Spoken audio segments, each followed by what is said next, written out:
This is Ag Matters PM from the Iowa Agribusiness Radio Network, brought to you by the Iowa Soybean Association, your source for the latest Iowa ag news headlines right here in the heart of the heartland.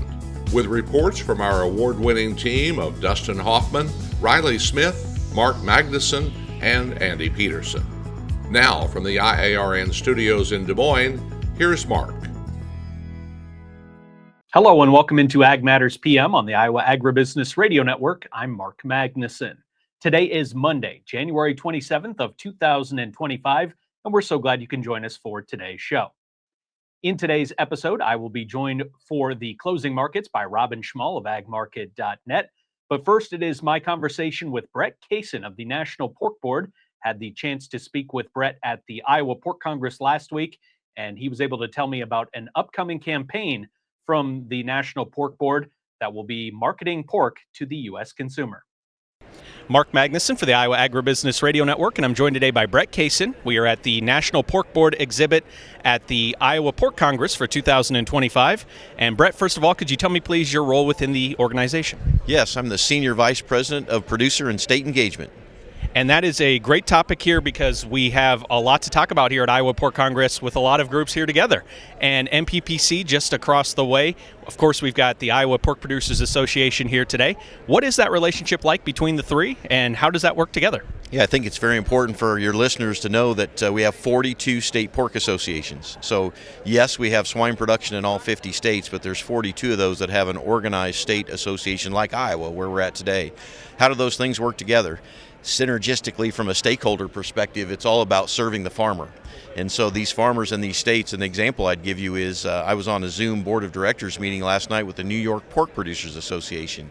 And so really seeking to understand what are their needs, wants, and desires as pig farmers in New York. How can the checkoff support them from a research and education or a promotion perspective? And then our great partners at the National Pork Producers Council working on the legislative side, both at a local, state, national, and even international level. So what are some of those ways that National Pork Board would help a state organization? Would it be a case of the state coming to you and asking for questions, like things that they could get a little bit of help with, or is it something that you would say, hey, we have this ability to help you in this area and we think we could? It's actually both. It's actually those folks reaching out to us to say we have a need. But it's also then the team that I lead and the folks that I work with is going out to the countryside and seeking to understand what they need. So an example I would give you is what's hot and heavy, and I'll just use the example of California pork and New York pork. When you think of the locations of those states, biosecurity is key from a prevention of foreign animal disease, or in case we were to get it, how do you prepare for it? And so really that looks a lot different maybe than it does in Illinois, although biosecurity is key. You think about the international travel, the ports, the airports, and the amount of folks coming into this country to protect the swine herd in the Corn Belt. Those two state pork associations play a key role. The other key role they play is when you think about California and New York, not a lot of pigs, but a lot of people. And so from a consumption opportunity of pork domestically, those state associations working with various partners in those states to drive consumption at a local level is extremely important to all of us.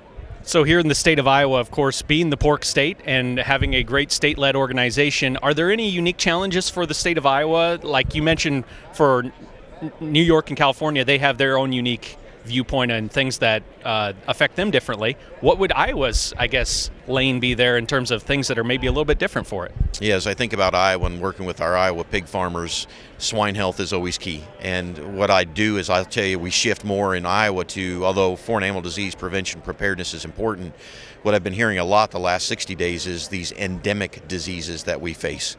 Porcine epidemic diarrhea virus, PRRS virus, they continue to be a challenge for our farmers in Iowa from a profitability perspective and just overall care of animals and care of the people working in the barns. The other is labor. Our pig farmers in Iowa are just seeking greater labor, both talent and quantity, whether it be the feed mill, the farm level, driving a truck. We need to continue to keep human capital flowing into our businesses. Very, very important.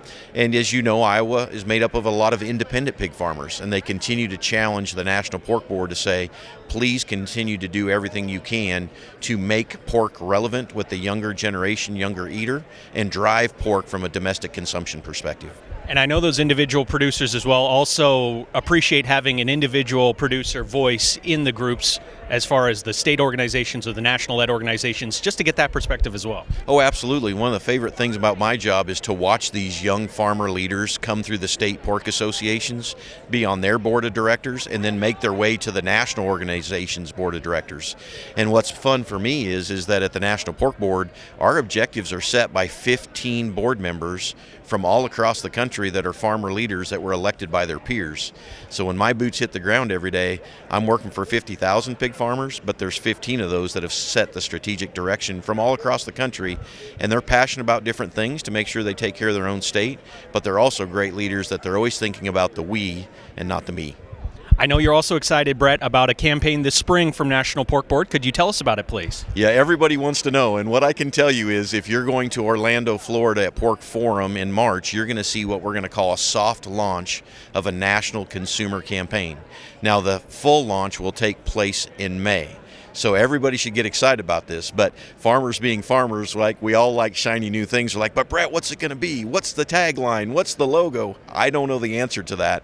And so stay tuned for more. But I bet it's going to have something to do with taste and flavor. So I'm excited about that opportunity to really make pork relevant with the younger generations. And I've always been impressed by National Pork Board, trying to stay one step ahead in all of those areas. Do you feel like this is going to help with that campaign? It really is. And that's one of the things that our CEO, Bill, even challenges us as staff members is, hey, you're paid to be a scout for the industry. And what he means by that is, as the farmers are at home taking care of chores, taking care of their people, taking care of pigs, taking care of the environment, you've got to be out there thinking, especially in my role as a senior leader, 1, 2, 3 steps ahead.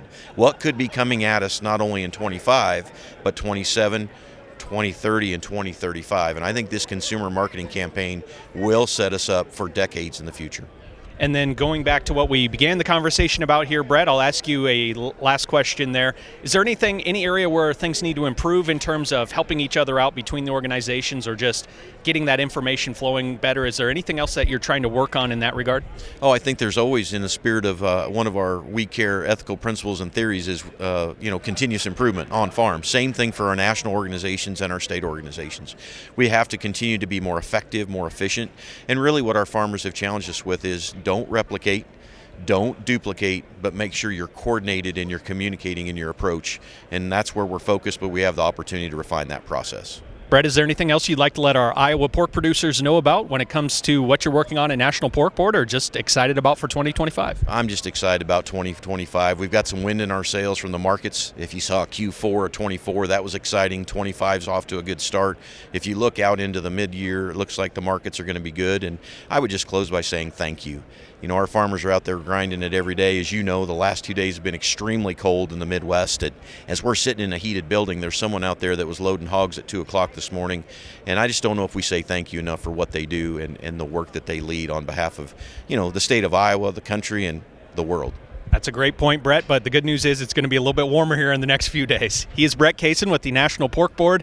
Brett, thanks so much for the time. Appreciate it, and have a great rest of the Pork Congress. All right, thanks for the opportunity. Appreciate you. Thank you to Brett Kaysen of the National Pork Board for joining today's show. It is time now for the closing markets. I will be joined by Robin Schmahl of agmarket.net. But first, it is a word from our sponsor, the Iowa Soybean Association and the Soybean Checkoff. You're watching Ag Matters PM. Iowa Soybean Association is driven to deliver for Iowa's 40,000 soybean farmers. We're proud to provide objective agronomic research, a helping hand with soil and water stewardship, and timely industry news powered by the Soybean Checkoff. Learn more at iasoybeans.com. You're watching Ag Matters PM on the Iowa Agribusiness Radio Network, and it is time now for our closing markets as I'm joined by Robin Schmahl of agmarket.net. Robin, coming out of the weekend, how did we trade today in the grains? Well, grains are under pressure. There were some things that initially over the weekend that could have really provided more support, but when we opened up on Monday morning and then traded throughout the day there, that support really wasn't there. We did have export inspections out this morning. Corn was within the range at 1.247 million metric ton. Soybeans just below the range at 729,362 metric ton. And wheat was actually above the range of estimates at 484,544 metric tons. So a little bit of variation there.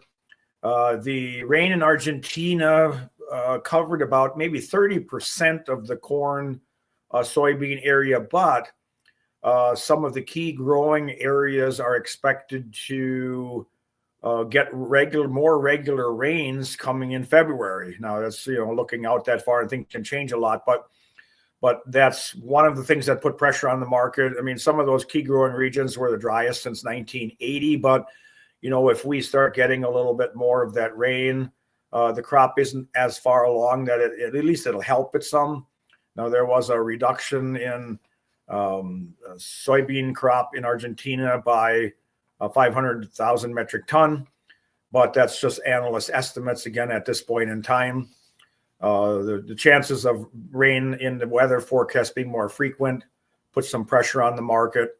We also did have the Argentina today this week was going to implement lower export taxes, and which means they would be more competitive in the world market and probably take some more of that business or be able to supply that business. That was another negative aspect on the market. Then we had, the potential over the weekend was tariffs were going to be put on Colombia, or Colombia would retaliate. Tariffs and sanctions, Colombia would retaliate, but that got shelved because there was an agreement made between the U.S. government and the Colombian government over, the immigrants or illegal immigrants being moved back into Colombia, that they were going to accept them back. That could have been a real big issue that could have put a lot of pressure on the market, but that subsided because that was taken care of.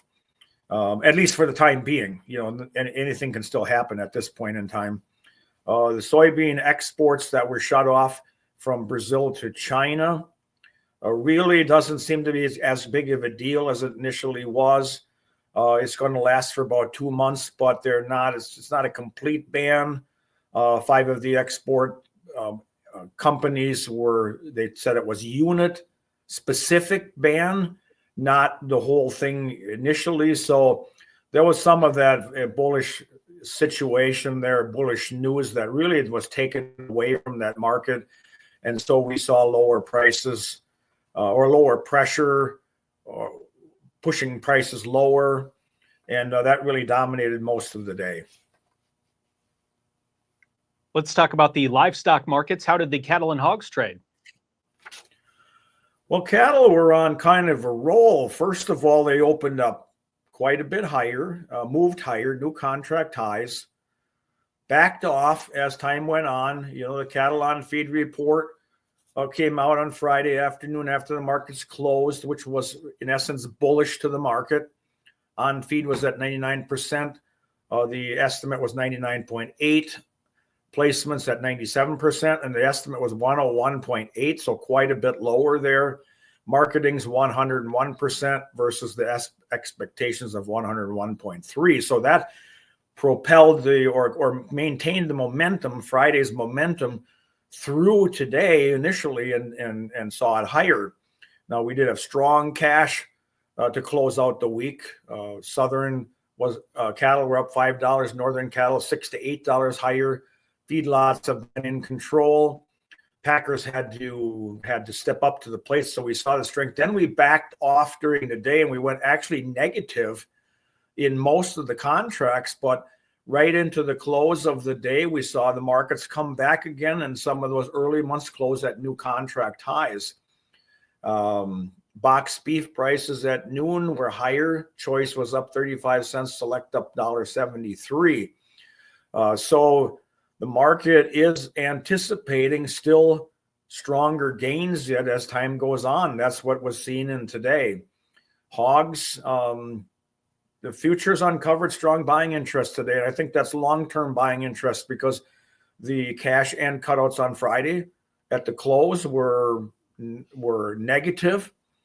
We didn't see a whole lot of interest coming in today. The daily direct report was down 12 cents at the midday, and the cutouts, they were up $1.64, but it didn't provide enough to really push the market higher. So most of it seemed to be perception by traders wanting to establish long positions. because they are anticipating that there's going to be better demand.